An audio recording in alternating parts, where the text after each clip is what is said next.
இப்போ ரீசெண்டாக வந்து ஒரு ஷூ பர்ச்சேஸ் பண்ண போனோம் ஓகேங்களா.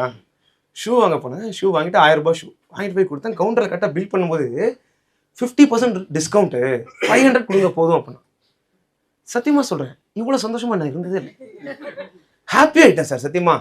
அவங்ககிட்ட ஏன்னா ஒரு சர்ப்ரைஸ் டிஸ்கவுண்ட் மாதிரி ஒரு மிடில் கிளாஸ் கைக்கு சந்தோஷம் தர விஷயம் எதுவுமே கிடையாது சார். 500 ரூபா கம்மியாச்சுன்னா thanks madam, thank you so much, thanks a lot அப்படின்றேன். ஆனால் ஒன்று சார், மிடில் கிளாஸாக பிறந்துட்டா இப்போ லட்ச ரூபா சம்பாதிச்சாலும் சரி, நாளைக்கு கோடி ரூபா சம்பாதிச்சாலும் சரி, இந்த மைண்ட் செட் மட்டும் போகவே போகாது சார். 100 ரூபா டிஸ்கவுண்ட்னா ஹாப்பி ஆயிடுவேன் சார். நான் மனுஷனா ஒரு சாதாரண மனுஷன் தான், பெரிய மனுஷனா கூட ஆகலாம், சொல்ல முடியாது. ஆனால் உள்ளுக்குள்ள அந்த ஆத்மா இருக்குல்ல, அந்த ஆத்மா சரியான சில்லற சார்.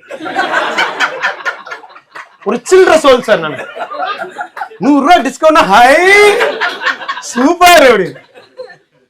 ஒரு 700 ரூபாய்க்கு பொருள் 700 ரூபாங்க அதுக்கு மேலே குறைக்க மாட்டேன்னா டென்ஷன் ஆயிடுவேன். 1000 ரூபாங்க உங்களுக்காக 800 ரூபானா சந்தோஷமா வாங்கிடுவேன். 100 ரூபாய் என் சந்தோஷத்துக்கான காசு, ஓகே தானே மேடம். நாளைக்கு நான் பில்லியனர்லாம் ஆமாட்டேன் மேடம்.